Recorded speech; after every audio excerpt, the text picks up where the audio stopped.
Hola, soy la doctora Marta Beatriz Cruz Medina. Me da mucho gusto estar presente en este ejercicio de cátedra abierta organizado por la Facultad de Arquitectura y Diseño de la Universidad Autónoma del Estado de México, en la cual pertenezco y, y me pidieron además elegir un tema que tenga que ver a nivel profesional, a nivel académico, que sea relevante. Y en una búsqueda de este tema decidí hacer o presentar cómo se analiza, el sitio. Pero no un análisis básico. Tengo mucha reflexión acerca del sitio y de su importancia. Y me permití poner reconocimiento del sitio. Porque la palabra reconocimiento lleva implícitas muchos factores del conocer previamente, y al reconocerlo es volverlo a mirar. El objetivo de la sesión es identificar los elementos de estudio de análisis de un sitio previo a su diseño.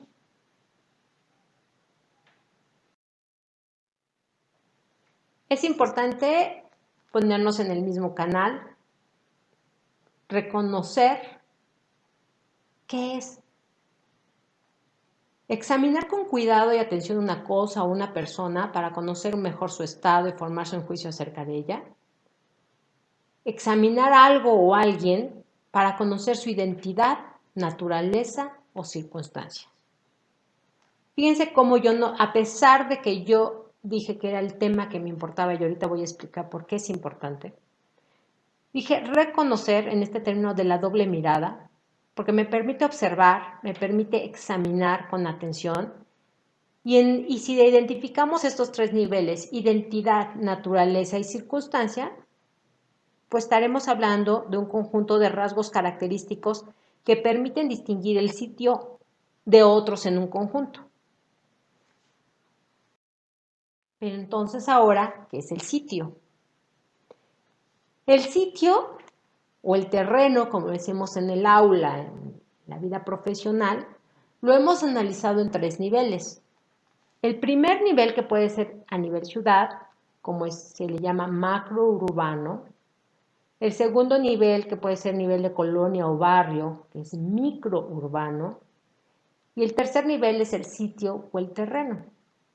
Cuando decimos reconocer el sitio, entonces, recapitulando un poco, es la doble mirada, detenernos en procesos de identidad, naturaleza y circunstancia de una pequeña parte de un sitio. Vamos a verlo gráficamente. Aquí el nivel macrourbano es lo que tenemos con la línea morada, que distingue el conjunto. El nivel micro es un segmento, es una parte, lo podemos visualizar en la parte amarilla. También lo podemos ver que esto fue aleatorio. Bien se pudo seleccionar algunos otros núcleos o micronúcleos de la ciudad. Insisto, que nosotros delimitamos como barrios, como colonias, y que dentro de ese barrio, esa colonia, determinamos un terreno, y eso es a lo que se le va a llamar sitio. El sitio puede ser, estoy utilizando un método deductivo desde lo macro a lo micro, pero bien podemos haberlo hecho al revés, es decir, el sitio que detona su importancia y su relevancia en un contexto inmediato. Entonces, lo voy a analizar en naturaleza, circunstancias e identidad. La naturaleza está organizada con los factores del medio físico natural que normalmente nosotros hemos estudiado de un terreno, que es la precipitación pluvial, el suelo, la temperatura, el viento, la orientación, la vegetación, la fauna, el ecosistema. Y por otro lado tenemos las circunstancias, que es la parte del medio físico artificial, que es la localización, el uso del suelo, la infraestructura, imagen urbana, vialidades, estructura urbana que está determinado por donaciones o cesiones que a niveles estatales o federales y pues obviamente por restricciones de normatividad. Parece que las dije muy rápido, pero las vamos a ir desglosando una por una para ver por qué las estudiamos, para qué nos sirven y qué parámetros nos va a dar en términos de diseño cada una de estas variables. Insisto, para reconocer el espacio. Empezamos con el medio físico natural. El medio físico natural se define con todo aquello que no interviene el hombre. Aquí vemos una fotografía en donde podemos observar la parte de la temperatura, ¿verdad? La sensación que nos da la fotografía. Vemos las nubes, ¿no? La flora, perdón. Son las condiciones en las que está inmerso un sitio, un terreno. No importa en qué lado del mundo esté, siempre está condicionado por su medio físico natural. Y un elemento del medio físico natural importante es la precipitación pluvial. Yo lo he visto en muchos trabajos que tienen este dato, pero no saben ni para qué. Es decir, la precipitación pluvial nos debe dar una relación directamente a la lógica de la disposición de la forma y también una lógica a la disposición funcional de un proyecto. Puede ser determinante en cuestiones de clima, en la forma de las cubiertas, de los materiales, obviamente de los colores, pero también puede ser determinante hasta en estrategias a nivel de instalaciones. Por ejemplo, la cosecha de agua o por el contrario, si no tengo agua, pues la forma de cuidarla. Puede ser relevante también para la flora que pongamos en el proyecto de características endémicas. Ya hablé de las cubiertas y los materiales.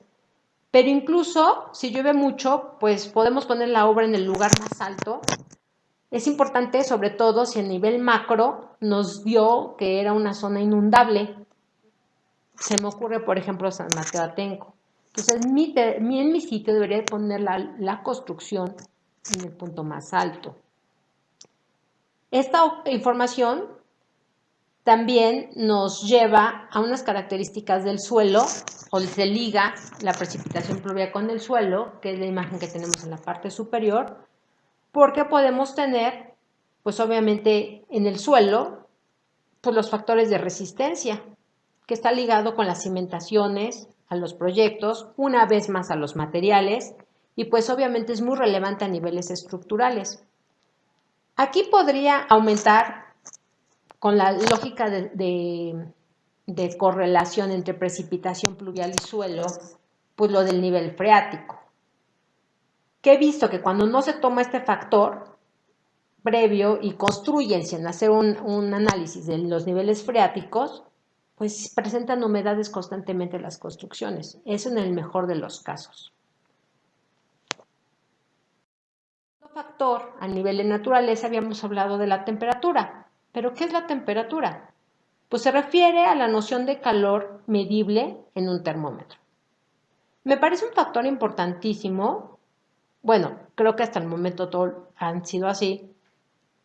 Pero es que la temperatura nos va a dar a nivel macro, a nivel de conjunto, nos va a dar el emplazamiento, la ubicación de este conjunto, nos da las sombras y las sombras que permiten regular la temperatura entre un elemento arquitectónico y el otro. Nos da la información de los colores, una vez más, de los materiales, obviamente porque nos da una sensación térmica al respecto. Aquí vemos una imagen en donde es un clima evidentemente cálido, pero que se ve muy cómodo. Fíjense lo que dije, se ve muy cómodo, se lee, porque obviamente tenemos unas alturas dirigidas a términos cálidos, formas, materiales, bueno, hasta la parte industrial, es decir, la inserción de mobiliario, lo tenemos presente. Y en caso de que no sea muy caliente, por el contrario, que es una zona muy fría, pues también tiene que ver con la tecnología en las ventanas, ¿no? Cubrir las instalaciones o la tecnología incluso si fuera nieve, el caso contrario, ¿no? para regularlo y que obviamente tenga unas condiciones internas el diseño, sea cual sea. Este factor es el viento. ¿Qué es el viento? Es el movimiento en masa del aire de acuerdo a las diferencias de presión. ¿Por qué es importante? Bueno, nos da una información acerca de vanos, a la ubicación incluso de la composición y disposición formal que pasa en relación de estos elementos, si tienen 2 o tienen 3 o tienen 4. Y obviamente aquí vemos en la imagen edificios verticales. Los edificios verticales, siempre con gran altura, siempre han tenido que estudiar el viento porque es un principal determinante en el diseño. Nos da corrientes de aire si tenemos 2 o 3 factores y obviamente mueve la estructura. Y a niveles más básicos o a niveles más básicos me refiero a niveles inferiores de altura, pues nos puede llevar incluso olores o características en un edificio. Si lo vemos en los términos de viento a niveles urbanos, pues a veces generamos corrientes, no a veces, las generamos de acuerdo a la disposición de cada uno de nuestros elementos. Por eso los conjuntos habitacionales, los que están en la parte de la orilla del conjunto, tienen una temperatura diferente por las cuestiones del viento que los que se encuentran dentro de la ciudad.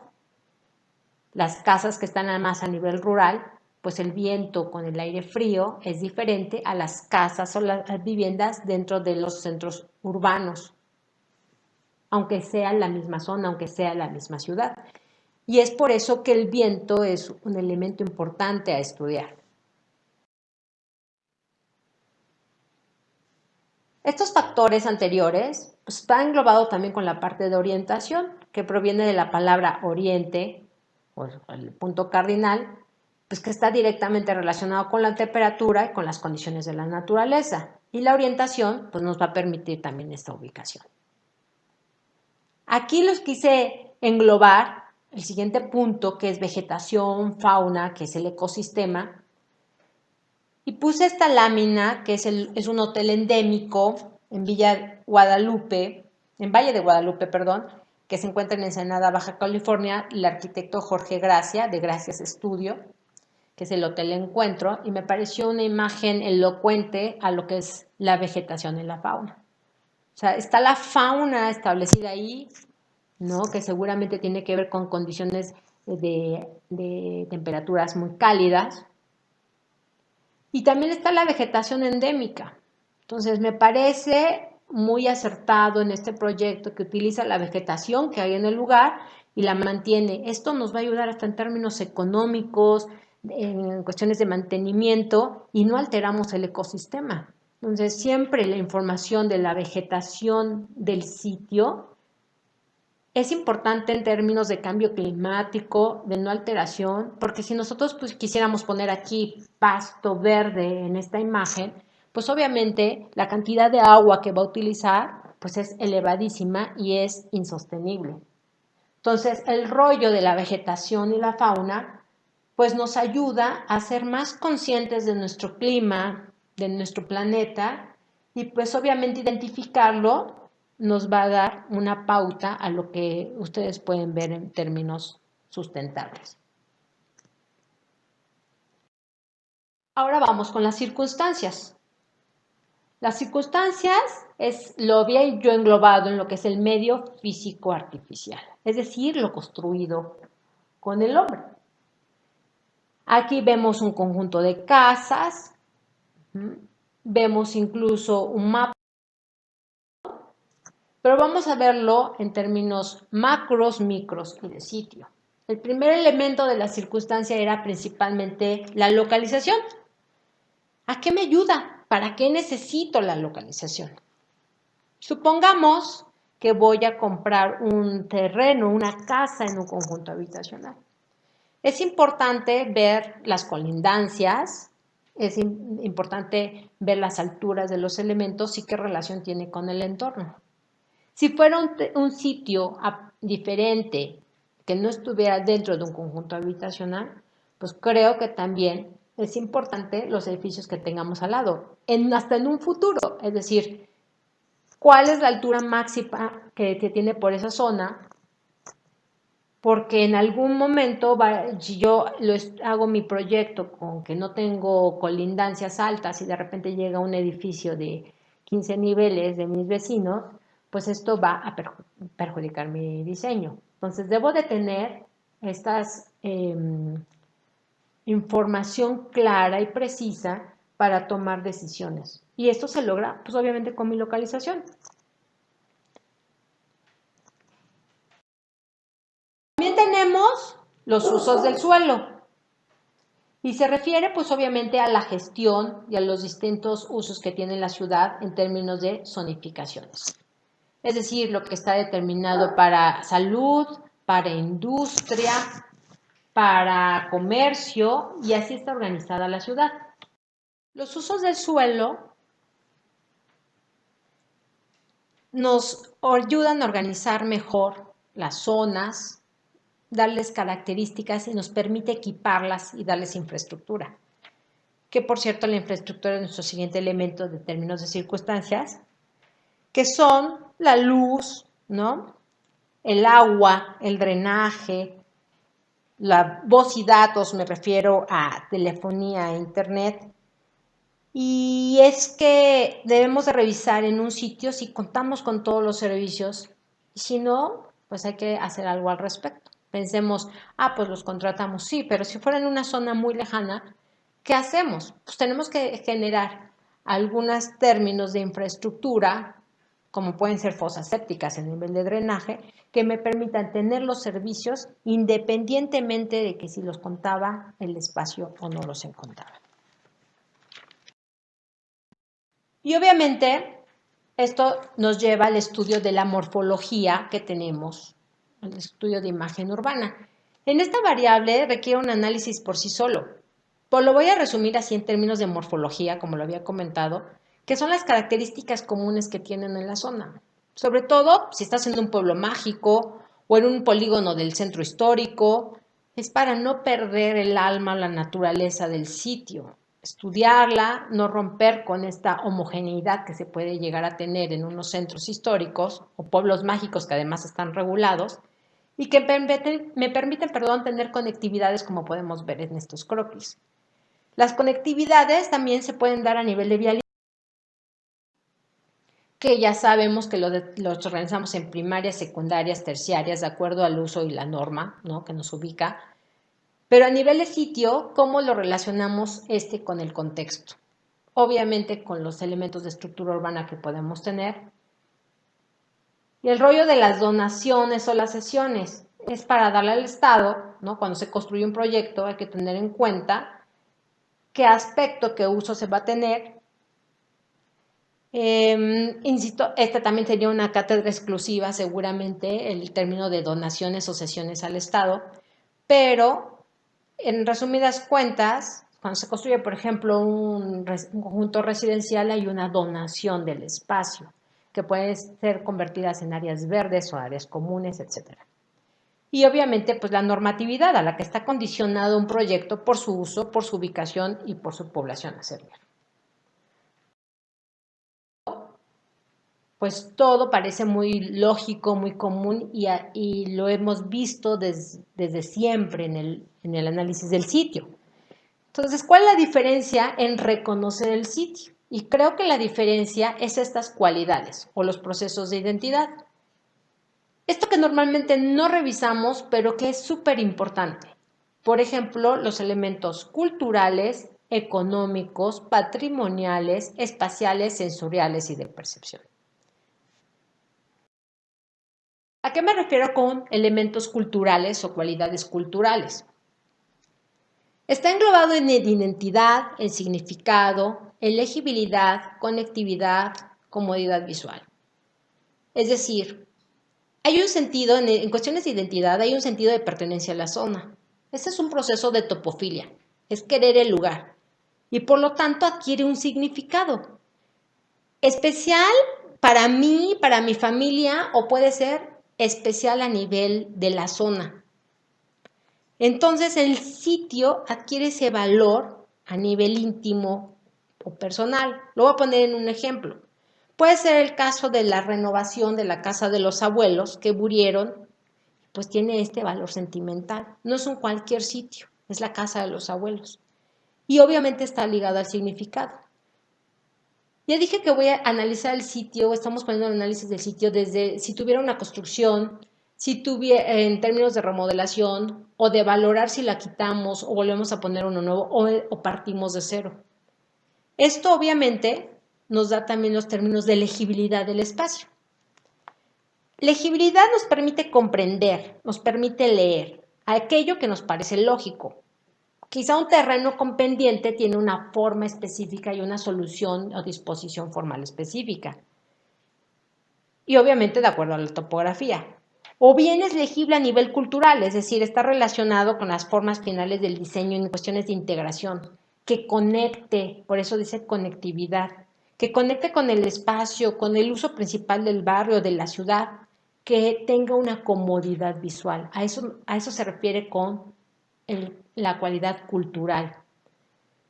Y esto lo podemos evaluar o identificar con elementos de fiestas patronales. Estoy en un barrio típico de una ciudad y pues tienen sus fiestas y tienen los cohetes y tienen los desfiles, pero yo no tenía idea y ya construí ahí. Entonces es mejor saber cuándo es la fiesta patronal, qué condiciones va a tener esa fiesta patronal y cómo me afecta en mi sitio. Igual obviamente en las tradiciones de cada barrio, cada colonia. Y no olvidar, ahí dice al final, las actividades de los vecinos. Esto es algo que normalmente no evaluamos ni vigilamos y nos damos cuenta hasta que ya está construido. Y resulta que el vecino era muy fiestero y tiene fiestas cada 8 días y están estacionados todos los autos afuera de tu casa, la música a todo volumen. Pero si tú lo hubieras identificado antes, tú hubieras hecho algo en el diseño para prevenir este control de sonidos. También pasaría que si el vecino tiene una actividad muy cercana a tender, por ejemplo, su ropa en la azotea, que se da mucho en México, y tú tienes una ventana hermosa que se ve ofuscada con esa visibilidad que se tiene, pues es que tú tuviste la culpa, tú debiste haber visto las actividades de los vecinos. Entonces, es algo que normalmente no vemos, pero es importantísimo a nivel cultural y a nivel de sitio, y es una de las razones principales previas al diseño. Otra, pues son los factores económicos. O sea, los factores económicos, pues estás en un terreno y resulta que ahí se pone el tianguis frente a tu casa. Pues esto es un factor importante a considerar. O bien estás cercano a un templo, cualquiera que sea el templo, y cada vez que hay misa, pues se satura tu calle. Yo no me di cuenta que había un templo, pues es que no hiciste un análisis a nivel macro o micro.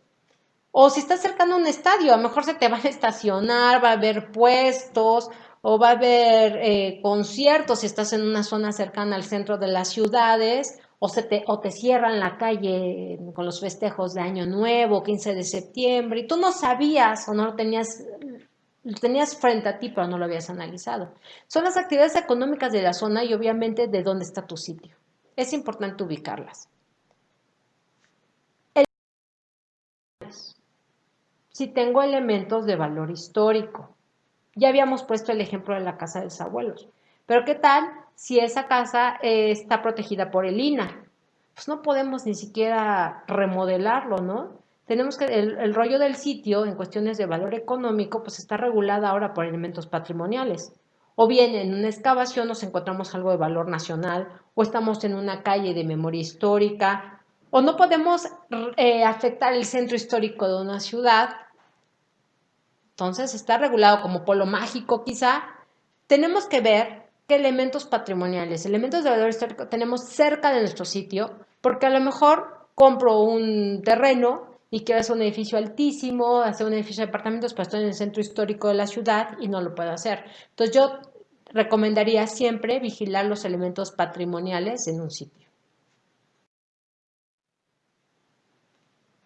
Otra de las características son los elementos espaciales, es decir, la proporción de los terrenos. Es decir, aquí se ve muy alargado el terreno porque tenemos uno en relación a 6 veces quizá de un lado, ¿no?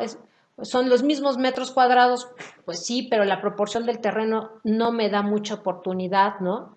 Y obviamente los límites o senderos, las actividades principales, y resulta que esta relación incluso de hito o de ubicar el espacio o de identificar el espacio, pues es muy importante a nivel espacial. En donde tenemos un terreno muy amplio, un sitio muy grande, pero se llega a visualizar cómo camina la gente. Y aunque nosotros cerremos, etcétera, pues va a seguir metiendo la gente y va a seguir conectando en líneas diagonales, porque ya lo está identificando las personas como un sitio de paso. Obviamente aquí podemos modificarlo, podemos cerrar, podemos hacer unas construcciones. Mientras no cerremos y tengamos todo eso, la gente se va a seguir pasando, porque es un elemento de identificación de senderos. Y algo muy importante, que nunca estudiamos tampoco, son los sonidos y los ruidos.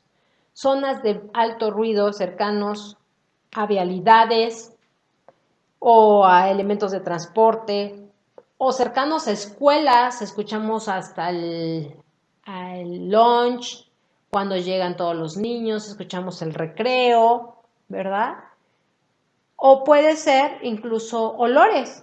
Si estamos cerca del Lerma o de mercados o del mismo tren, es decir, todos estos factores que son cualidades que solamente las podemos determinar yendo al terreno, conociendo el terreno, reconociendo el terreno. Y obviamente está identificado también con puntos focales o relaciones con el entorno, los olores de la zona. Las cuestiones sensoriales, es decir, lo que entra por nuestros sentidos es lo importante. Y finalmente, la parte de percepción, es decir, lo que me permite leer el espacio y al mismo tiempo lo que me da interferencia. El rollo de la percepción es a nivel individual, es a nivel de mi memoria, ¿no? De mi backup que tengo en mi mente para leer el espacio, pero también hay que ser legible para poderlo comprender y que obviamente tenga una relación dispuesta con mi diseño. Estos elementos en conjunto, que es la tercera variable del reconocer, es en el proceso de identidad, me parece que son los más importantes y los menos estudiados. Nos damos cuenta solamente cuando se construyó el uso, que mi vecino hacía esto, yo no sabía que esta zona hacía esta fiesta, yo solo venía a ver el terreno de vez en cuando, yo venía el domingo o solamente vi el valor económico de la zona, pero me molesta mucho que se ponga un tianguis aquí y quiero sacarlo, eso no va a pasar. Debimos haber estudiado antes nuestra ubicación y pues obviamente reconocer el sitio. Quiero terminar con unas conclusiones. El reconocer el sitio nos brindará todas las herramientas necesarias para argumentar una distribución y un emplazamiento adecuado de algún proyecto nuevo o en remodelación. En escala privada, como puede ser una casa habitación, o escala mayor, como puede ser un conjunto residencial o de cualquier uso. Brindará al habitador final disfrutar el espacio, que se logren los propósitos del diseño. Y además nos dará las herramientas en la toma de decisiones de todo tipo, económicas principalmente. Espero que sea de gran utilidad de información y encontrarnos en otra cátedra abierta. Muchas gracias.